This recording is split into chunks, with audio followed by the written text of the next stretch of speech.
is in each of our living rooms during this kind of COVID crisis. And everyone's been focusing on sort of how do we flatten the curve, which became this kind of thing that really swept up through the whole of the world consciousness so quickly. So I thought it might be kind of good to begin this presentation with a cartoon that I really appreciated. I'm sure everybody here will, which goes like this. As we can see, like flattening the curve right now with the coronavirus feels like this big deal. But of course, what is far a bigger curve that needs to be flattened is exactly the curve that so many people in this group are very familiar with, which is we see our emissions rising way out of control. And just like the virus curve needed to be brought down, those emissions have to be brought down, and they're not being brought down. In fact, even the pledges that countries made in Paris a few years back, totally insufficient to actually get our emissions where we need, and even those pledges aren't being kept. So that's obviously a very serious issue that everyone here in this group knows well about. And probably most people are familiar with this other concept that if we keep going in this direction without changing, we're at serious risk of civilizational collapse before the end of this century, based on the estimation of serious scientists around the world looking at what's going on.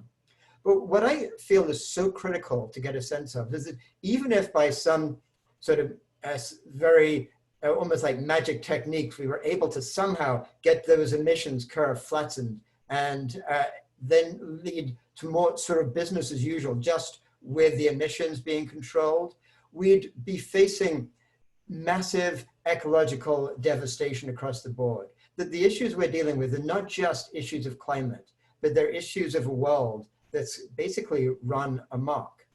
And if we just sort of span out a little bit more for a moment and just kind of look at our Earth, there's one place where we know there's life in the universe, where humans over the last couple of 100,000 years have, through their technology, like taken so much control and domination, almost like stewarding life on this planet.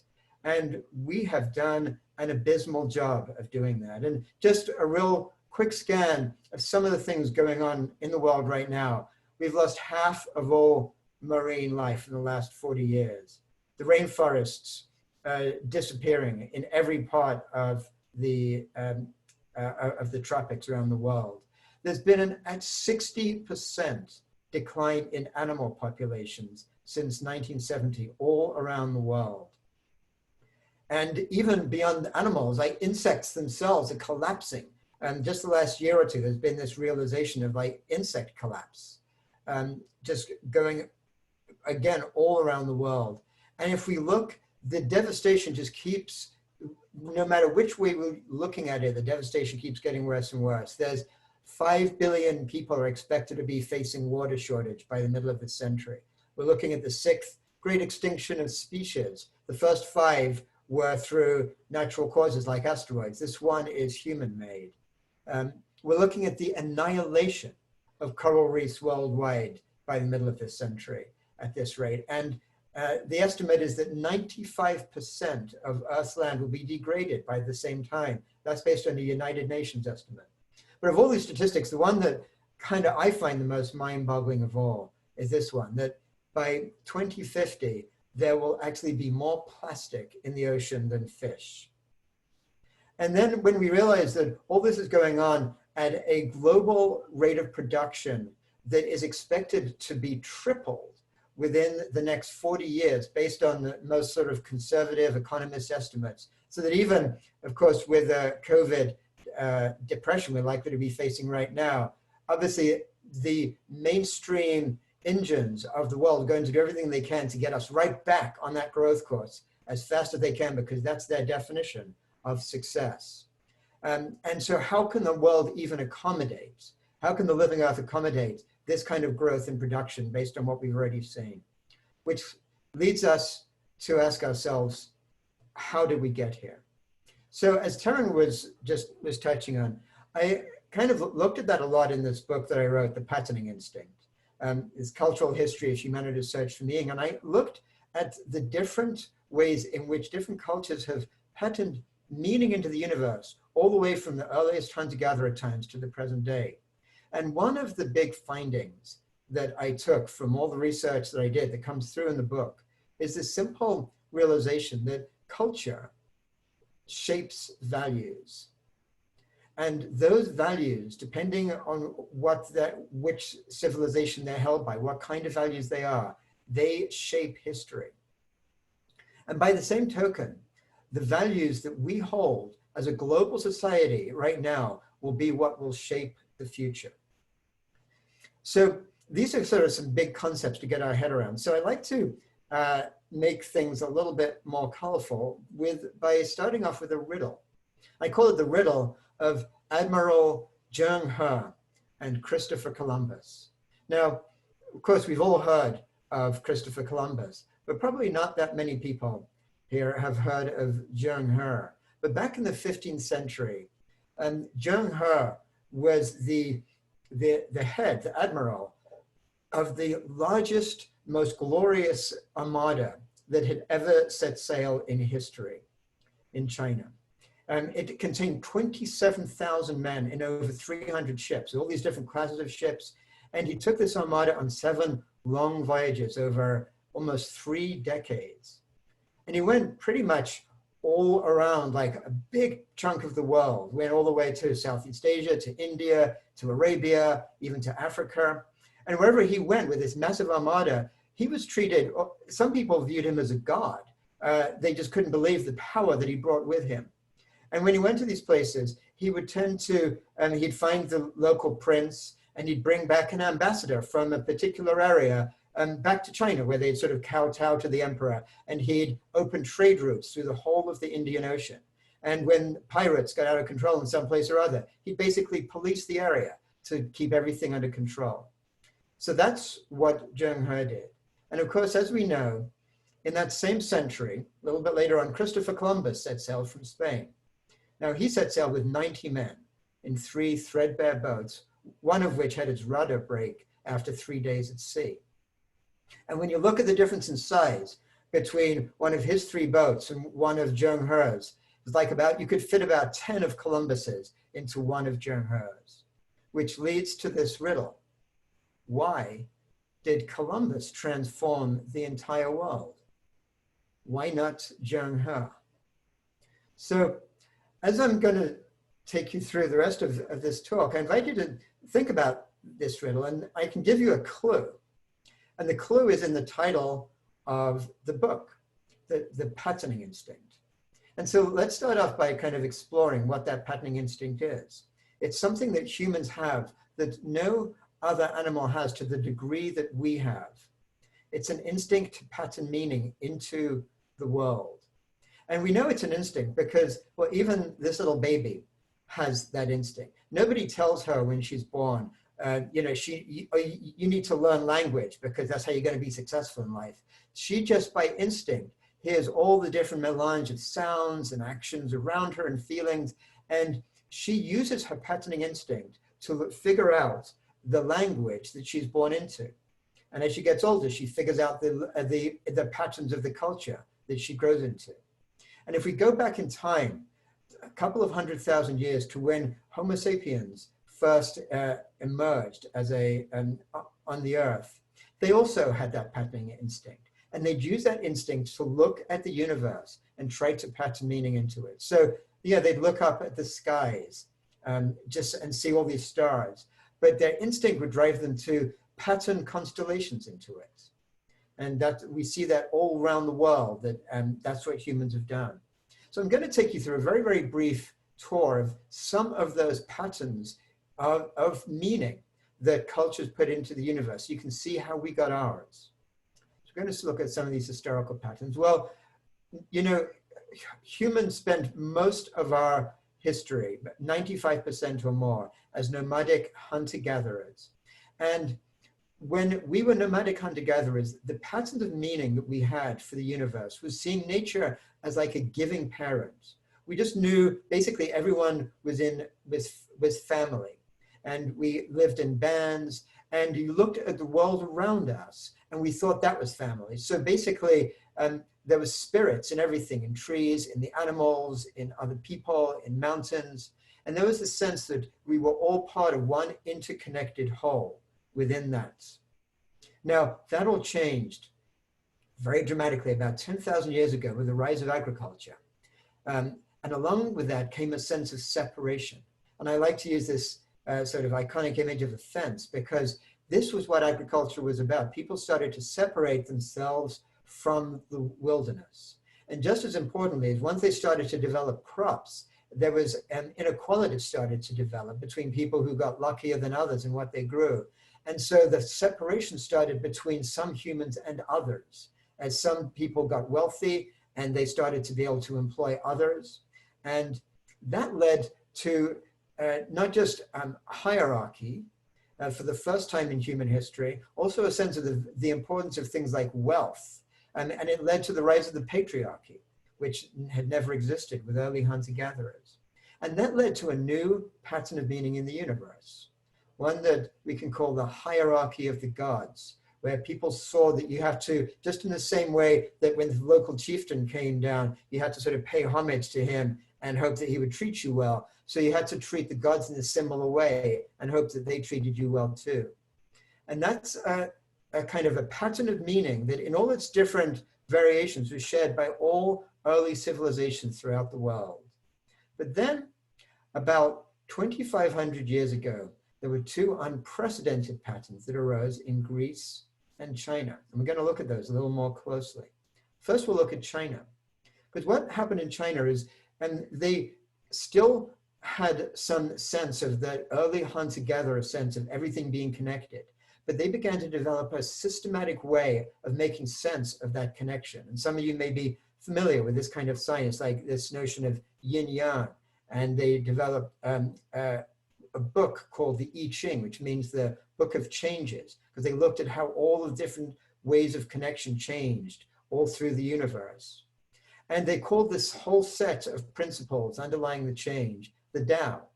And the sages of those times would ponder, how can we harmonize with the Tao? And when they used to look at that and try to make sense of that, they developed this kind of core pattern of meaning of understanding the universe that is best we can think of as like a harmonic web of life. The spider's web is a great icon of that, because imagine if you're just going for a hike in the forest and you see a spider's web like that, you know that one little drop of water or one little leaf touching it will cause vibrations to resonate through the entire web. And that's how they saw the web of existence, that everything resonated. And so traditional Chinese values look like this. They saw as the ultimate goal was to find harmony in that cosmic network, to resonate with the forces of yin and yang, and to achieve this through integration within society, with themselves, and with the natural world. So we'll keep that in mind and then look for a few moments at what happened around the same time in ancient Greece, where they developed a very different pattern of meaning. And this was a pattern that was founded on this notion of what we call dualism, which is this idea of a split cosmos and a split human to go along with it. So this is a picture of Plato is the old man there, and Aristotle's the younger guy. And you can see Plato sort of pointing up to the heavens, because what Plato believed is that the heavens was the source of an eternal realm that was fundamentally different from the material world. And that was this place where all goodness came from, and it was fixed and unchanging. And the world down here was polluted and material and changing. And he developed this idea that the human was split in a similar way. We had a soul that took us to divinity, that was connected with the heavens, and the soul was kind of imprisoned in this body that was polluted and that was going to die. And this idea of a split cosmos, along with a split human, was actually taken up by Christianity and formed the basis of Western thought ever since. And we're used to thinking of Christianity as being like at odds with science, in the modern day, like religion versus science. But actually Christianity in its early years served as an incubator for scientific thought through what we call Christian rationalism. Because they had this idea that because the mind was the house of the soul, which connected us with divinity. And so God must have had this perfect mind, and he must have created the universe in this perfect way, like geometry. So if we could use our mind to understand it, we'd be doing God's work. And this is a great example of that. This is during the scientific revolution, people like Kepler and Galileo and Descartes, they all believed they were doing God's work in understanding the universe through science. And Kepler figured that the planets must circle this orbit around the sun in total perfect geometric shapes, because that's the only way that God would have developed his sort of perfect universe. So this was his idea, trying to work out what those orbits look like. So along with this idea, this pattern of the universe, came this notion that God then was this great clockmaker. And God used his mind to create this earth that was more like a machine. And with this notion of the earth being a machine, the earth got sort of desacralized because the source of divinity was up in the heavens. So this allowed the scientific revolution and the great prophets of that time to think we could conquer nature. Nature's just this machine. If we can work out the clockwork, then we can do whatever we want with it. And Francis Bacon was the great prophet of these ideas. And all of the names we know of from the scientific revolution had the same belief about things. And the Europeans, along with this idea of believing they could conquer nature, believed that they could also use their technology to conquer the rest of the world, which they went out and tried to do exactly that. And with imperialism and colonialism. This is this idealized picture of Columbus discovering the new world. And when Columbus did actually arrive in the Bahamas, in the New World, he discovered actually these people who were like hunter-gatherers, people who have felt very connected and open. And this is what he wrote in his journal back to the king and queen of Spain at the time. He wrote, of anything they have, if you ask them for it, they never say no. They just invite the person to share it and show as much love as if they were giving their hearts. But then let's take a look at where he went in his mind as he kept writing this journal, because where he went from there was like this. He goes, they would make fine servants. Should your majesties command it, all the inhabitants could be taken away to Castile and made slaves on the island. With 50 men, we could subjugate them all and make them do whatever we want. Which brings us back to that riddle I asked you about at the beginning. Why did Columbus transform the entire world, and why not Zheng He?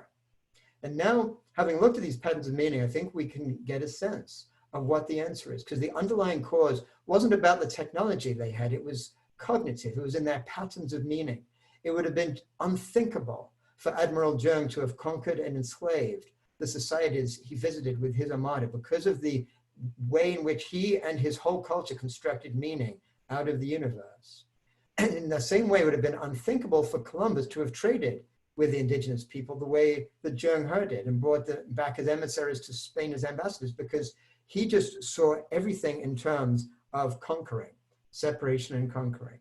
And that way of thinking over the last 500 years has led to this world we live in now, to this, what we're experiencing now, the greatest inequality in history, where the wealthiest 26 billionaires own as much wealth as half the entire world's population. This place where we're ransacking that natural world, even while we're blowing through our emissions, still going to the furthest reaches of the earth to find more carbon to mine and put out there in the sky, which leads us to take a look at these modern cultural patterns. What is the modern way in which we make sense of the world? Well, I like to think of this picture really right now as like iconic of our civilization in the way that a fence might have been iconic of agriculture. This is a modern worldview based on separation. People separated from each other, separated from the food they eat, separated from themselves. And these messages of separation come to us even when we're not realizing. It comes through in all the media, all the narratives, all the stories we're told every time we turn on TV. So anytime you switch on the TV and you see some newscaster talking about whatever it might be. It doesn't matter what the topic of the day is. What they're really telling us, what the dominant culture is telling us, is we're all separate from each other. And that dominant culture is telling us we're all selfish. And actually, you know, that's a good thing, because the way capitalism works is by selfish, rational maximizers, all doing what they can for themselves. And that leads to the most efficient economy. And we're told that nature is a machine. And because of that, technology is the solution to everything, even allowing us basically to sort of grow infinitely on a finite planet. And ultimately, what all these messages tell us is that ultimately everything is meaningless. Fill it with consumerism. And that's what has led us to this place we're at today, and where we continue to go at this completely unsustainable pace, leading obviously many of us to wonder, are we going to really experience the collapse of civilization this century? And there's another scenario which people look at as a possibility, which is called Fortress Earth, which in many ways we might think of as morally, maybe even more grievous than the collapse of civilization, this split between the wealthiest people who basically cut others off and continue to enjoy their sort of high-tech separated existence, while most of the world endures the collapse that the wealthy affluent feel they don't have to be dealing with. So the question is there a different path we can be on? Is there a sustainable worldview that could lead us to real flourishing into the future? I think there is. And that's what we're going to focus our attention on now. And I think that ultimately that path starts from a different basis, a different pattern of meaning, from recognizing nature being a complex system. This is from cellular biology, looking at how one cell interconnects. And recognizing that everything is connected in nonlinear ways. There's a famous complexity scientist who asked this question, some of you may have heard of, the founder of chaos theory. He said, is it possible that the flap of a butterfly's wings in Brazil could lead to a tornado in Texas? And we might as well say, is it possible that a pangolin being sold in a market in China could lead to the situation we're in right now? Those are the non-linear ways in which the world is actually connected. And that sense of connectivity relates a lot to what we saw in that sort of Chinese pattern of meaning, looking at our harmonic web of life, where one little thing resonates through to everything else. And so many scientists and spiritual thinkers and others increasingly see us living in a more connected earth. And if we pursue that path, that can be done with values based on connectedness, emphasizing quality of life rather than our material possessions, basing our political and social economic choices on our shared humanity, emphasizing justice and dignity for all, and building our future on environmental sustainability, where the flourishing of the natural world is foundational. And some of us have a name for this vision of what's possible in the future. We call it an ecological civilization, the notion of transforming the basis of our global civilization from one that's wealth-based to one that's life-based, where our global system, our whole cultural economic system, be one that promoted sustainable flourishing for humans and Earth. And the story from that ecological civilization is quite simple. It basically goes like this, that we're all interconnected in the web of life. And if we can get to that different kind of way of thinking and shift our whole global civilization in that direction, then I think we do have the opportunity to really look at that earth as a cradle of future flourishing for us and the rest of life around us. So I'm going to stop the sharing right now. And what I'd like to do is kind of open up for, let's see, it's about, I'm seeing it's 7:40 right now. Open up to maybe 10 minutes or so of Q&A. And then I'm going to actually invite us to take part in a kind of a workshop type thing to help us to figure out how we ourselves make patterns of meaning from world around us, and how we can identify the mainstream dominant patterns and how we can shift those. So that'll come in a few minutes. But first off, wait, let me pause and let's see if anybody would like to ask any questions or share any thoughts from that. So if you have any questions, go ahead and unmute yourself. I see that Bonnie Hamilton has her hand up, so I'm going to go ahead and unmute you to let you ask your question. Hi, can you hear me okay? Sure can. Great. I thank you so much for such an interesting, thought-provoking presentation. It seems to me that the masks and sheltering in place that is necessary at this time brings us even to more separation, or maybe not. It's interesting. But my question would be, what about evolving even from sustainability to actual regeneration, which to me seems to be more necessary than just sustainability? Yes. Yeah, thank you for picking up on that. And I really agree with you. And yeah, I did use the word sustainable a couple of times there. And I completely agree with you that really a focus on regeneration is far more valuable. And one reason, of course, is that we've already caused so much damage that sustaining what there is right now is not nearly good enough. We need to regenerate so much of the natural world and so much of the soil that's been degraded and the marine life that's dissipated and everything else.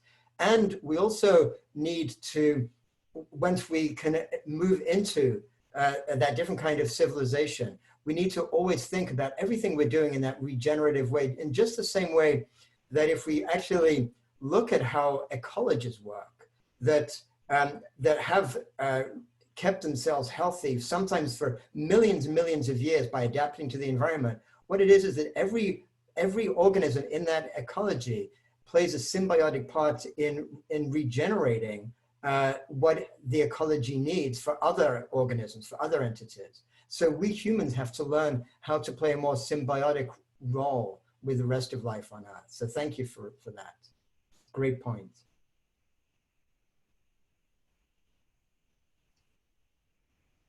Any other questions? Yeah. Go ahead. Yeah, this is Steve. I couldn't raise my hand.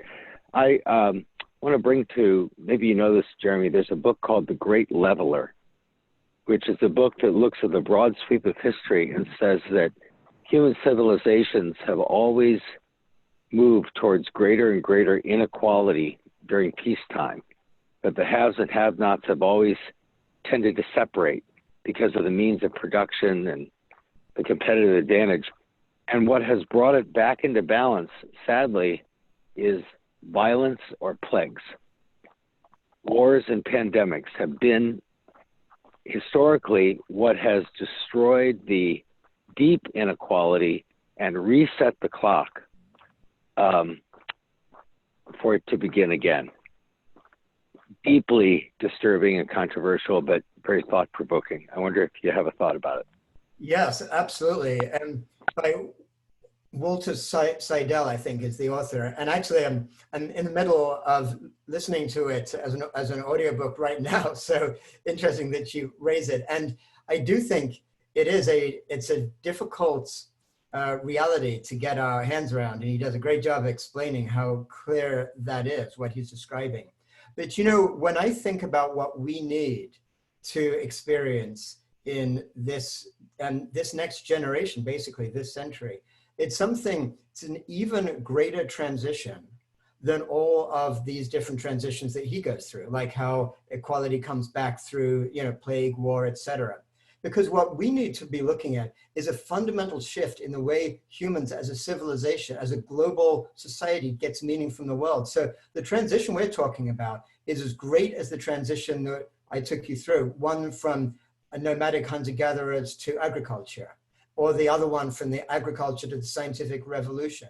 Those are transitions where every single way in which meaning is attained from the universe is different, and the fundamental shift. So, when we look since in the last few hundred years, even the last couple of thousand years in history, we see this rising inequality and then moving back to more equality only through violence. But what we have to do, the task is huge. We have to basically, as a collective society, we have to transform our way of thinking in such a way that in just a generation or two, or no more than that, we've gone through a change that is as big as ones that took sometimes hundreds of years or sometimes millennia in the past. And the extra great challenge we have is to do it without the kind of violence and devastation that that has happened in the past in that book. And you know, sometimes when people look at the risk of collapse, I hear people sometimes say, and I get personally kind of angry and upset when I hear this. They say, well, you know, maybe it's not such a bad thing. Everything's got to, you know, so the civilization collapses, gives us a chance to start again. Maybe we can do better next time, all this kind of stuff. But I think people don't realize that once that, if that collapse actually starts happening, the amount of suffering, the amount of loss, the amount of pain and destruction would leave anything that ever happened in human history in the dirt. It would be the greatest disaster ever to be experienced by humans. We've got to do everything we can to avoid that. But what is true is that as things start to unravel, as we move closer to that collapse, the ties that bind the system together very tightly right now, which seem impossible to do anything about, those links, those ties begin to unravel. And that's when the opportunity comes in. And that's why the ideas that we put in place right now, the work that we do right now, has the potential to allow ideas to kind of reweave before a collapse actually happens. It will take incredible amount of luck and shared motivation around the world. But I think we see more and more people waking up to these needs. And I think that there's a real possibility that can happen. All right, it looks like Wei Tai has a question, so go for it, Wei Tai. Great talk, Jeremy. Just love all the wide thinking, and it really, I studied economics and I've been a business person much of my life, and I often hear the word growth is good through economics or business. We take it, whether you're a Democrat or a Republican, it's almost a mantra that growth is good. But fundamentally, that doesn't feel like it's that sustainable, or if we have this pattern of meaning that everything is around growth is good, that is probably a big problem for a sustainable future. I wonder if you could just talk about whether you've run across that and if you have ideas on growth is good or what could be a substitute for that mantra. Yeah, I hear you, Wei Tai. Thank you for bringing that up. And yeah, there is this notion that, you know, green growth is this thing that we can find a path for. And honestly, I would point at anyone interested, I can send you a link to some work by an economist in London called Jason Hickel, who has written really well and clearly with some very deep research on why that is simply not the case. It would be great if it were the case, but the reality is that this is notion of decoupling that people like to have, that somehow we can keep growing economically, but decouple the rate at which we're using resources, and that will be our path to sustainability or something. And every example that is looked at is shown that that's not the case.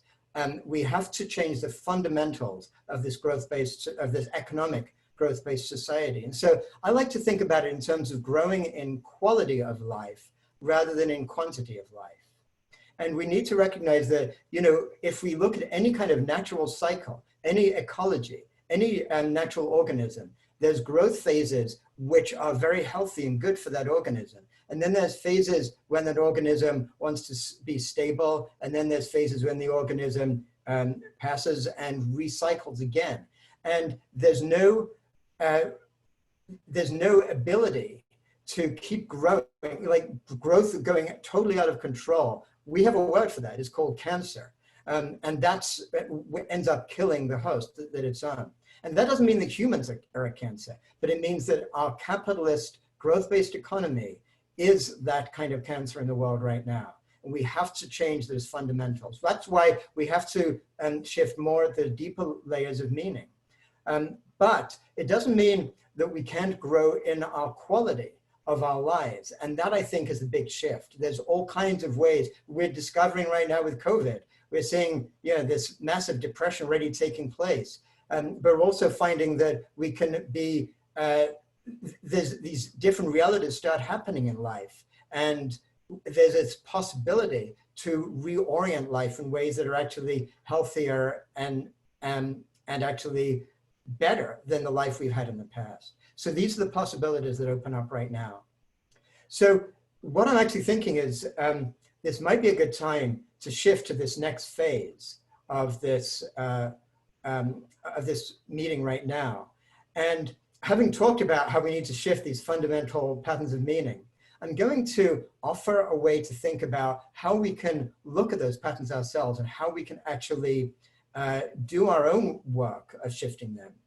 So to begin with, I'm going to go back into presentation mode for about something like 10 to 15 minutes or so. And then once I've taken you through, it'll be like a sort of workshopy type thing. And then once I've done that, we'll go back into this group mode. And then Amelia is going to break us into small groups of three people in each group to talk a little bit between us. Then we'll come back to finally to the large group. So right now, bear with me 1 minute while I get the presentation into presentation mode that I want to share with you. Great, thanks. So what I'm going to do is a stirrup. And the ones who were told it was a broom grew a broom. So even though they were sort of the same ambiguous symbols to begin with, the patterns of meaning that they were given, the words they were given around that, caused them to think about it and make sense of it in a completely different way. Now, we can see the same thing if we apply this to just looking at the natural world. Say we're just kind of walking down this beautiful path in some sort of tropical jungle somewhere. Well, we can imagine that you are one of those early nomadic hunter-gatherers who saw the world as filled with spirits looking at this scene. Well, your patterning instinct might cause you to pattern this kind of meaning into what you're seeing around you. Everything's alive. You see these living entities all around you like this. On the other hand, if you're, for example, say a real estate developer right now, you might look at that and look at this totally different pattern. Oh, wow, what a beautiful space here I can do something with. Or if you're, say, an employee of Cargill, one of the big ag companies, you might look at this thing and here's would be your pattern of meaning. Great, a potential for more money to be made out of monocropping a plant oil plantation. So the different patterns of meaning we bring to the same reality causes us to see it in very different ways. And I'm going to take you through an example now of what I call cultural mindfulness. And I'm going to invite you to apply your own sort of cultural mindfulness. And the way it works is we begin with one of these ambiguous concepts, these big sort of concepts that frame how we think about the whole world and all of our lives. And for this one, I'll use nature, which we've been looking at already in the presentation I took you through. And this is the kind of map that we can have, which allows us to sort of become mindful of these patterns of meaning and alternative ones that can be used for a given theme or topic like nature. So if we think about nature right now, we can begin up by thinking about what are the stories about nature that we tend to just hear about on media, read in newspapers or whatever, having conversations. Well, we know these stories only too well. Humans should conquer nature. We should exploit nature. It presents an engineering challenge. Of course, natural resources can be valued and owned and bought and sold. And if you think of those stories and ask yourselves, where do they come from? What's the root metaphor, the root pattern underlying those stories? Well, it all comes down to this thing, nature is a machine. And once you think of nature as a machine, all of these things naturally follow. And these lead to certain outcomes. Some of them have been positive for us. It's given us this incredible scientific knowledge and technology that we're all appreciating and using right now. but there have also been these amazingly negative outcomes, like the climate breakdown and environmental degradation and potential of collapse we're looking at right now. But if we take that same idea of nature and say, well, how would an indigenous culture, or maybe how would those traditional Chinese folks have looked at nature? Well, we know from this presentation, they saw nature as a harmonic web. And if you start from that different kind of metaphor, what are the stories that lead from that?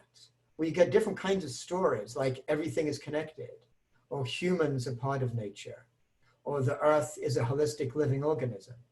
And that, of course, can lead to different outcomes, like the potential for a sustainable, regenerative, healthy ecosystem, or living within our planetary boundaries.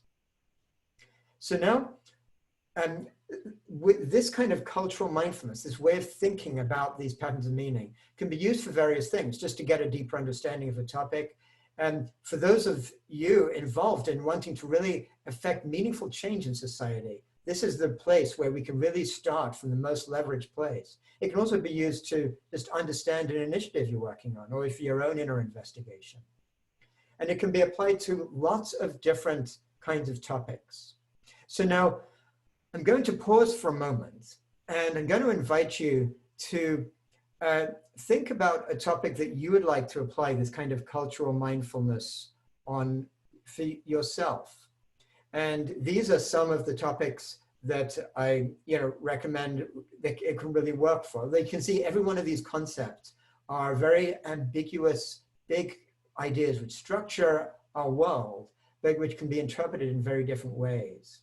So take a look at those and maybe pick one that is particularly meaningful to you, that you'd like to kind of focus on a little bit. And you may have another big theme or topic that you'd like to focus on that's not in this, and feel free to do that too with this. So I'm going to give you all just a moment or two to think about it and pick the topic that you want to apply this cultural mindfulness on.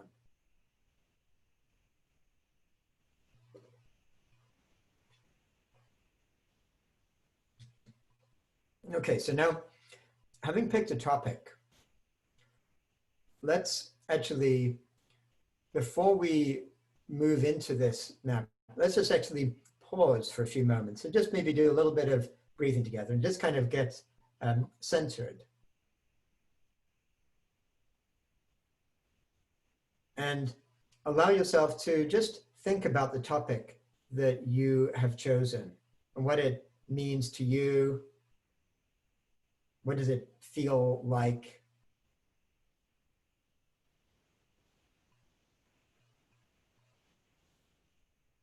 And so now, having had a little bit of a moment there to kind of ponder and contemplate that topic, the first thing I'm going to ask you to do is now think about what are the stories that naturally occur, that you might typically read in a newspaper or see in the next article on the web about the topic you've picked, that are part of our mainstream culture.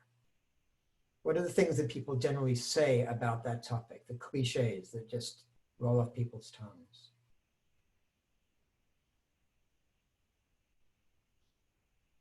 And you have a piece of paper, you might want to just note a few things down on that as you're doing this.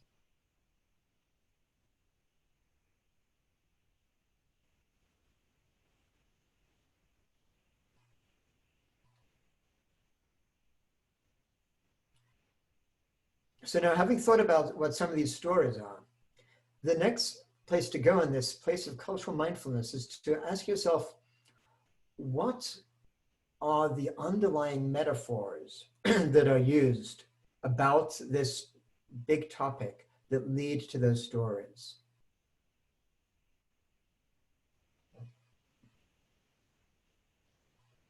In just the same way that we saw metaphors like nature is a machine, what are the kind of underlying metaphors that are used that make these stories seem like they make sense in our mainstream culture?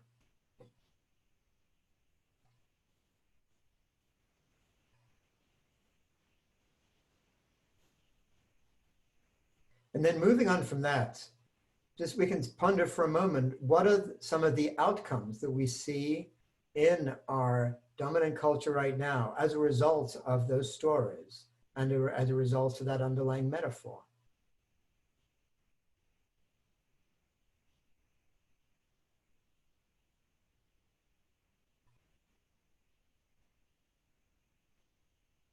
Okay, so now let's turn to an alternative way of making sense of this theme, whatever it is you've picked.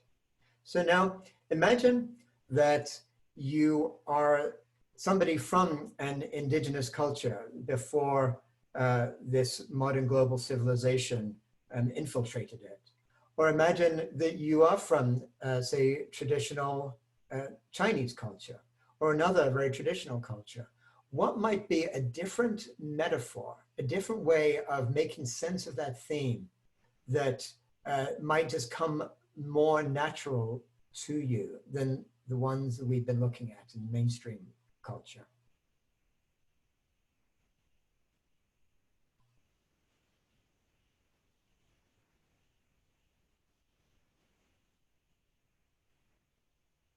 And from that metaphor, the next question to ask is, what are the stories about that theme that would logically arise if we approached it from that different kind of metaphor?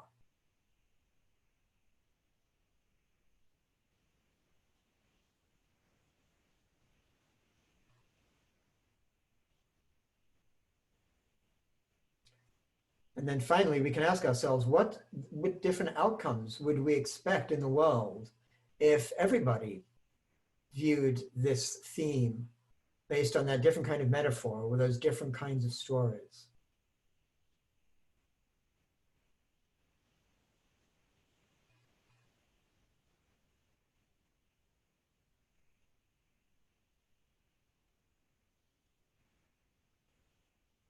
Okay, so now we've had the chance to think about that a little bit together, and I've got out of the screen share. We're back in the group, and what I'd like to do now is to ask Amelia if you could put us into different breakout groups. And the invitation is, we've got maybe we should just confer for a moment about our timing, because obviously we started a little late. It's 8:07 now. If we should we give ourselves maybe 8 minutes for the breakout groups so that we can get back together at 8:15, and then give ourselves another 10 minutes or so, for people who are able to have the time, just to sort of share whatever came out of those discussions in the breakout groups. Does that make sense, Taryn? You comfortable with that? Okay, great. So let's go into the breakout groups. And what I invite you to do in the groups is for each person to spend, first off, tell the other people in your group, we'll try to be in groups of 3, what theme you chose to try to do this cultural mindfulness with. And then just to share your experience of it. And there's not like some right way to be doing it. So if you found it confusing or just something else came to you, that's fine. And it's not like there's a particular thing you're meant to be sharing, but just kind of share your experience of going through that process with the others in the group. And then we'll go around, each person having a couple of minutes to just say what their theme was and what their experience was. And then we'll get back into a larger group and just hear what came out of that.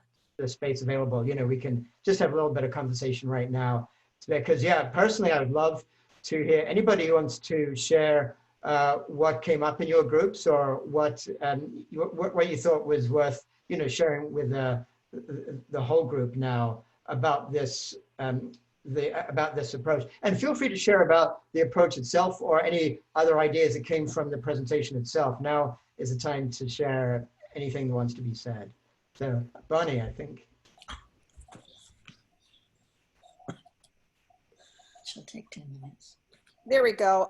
No, I won't, Barbara. And I heard you, Barbara, and Peter Crabtree. I see your faces.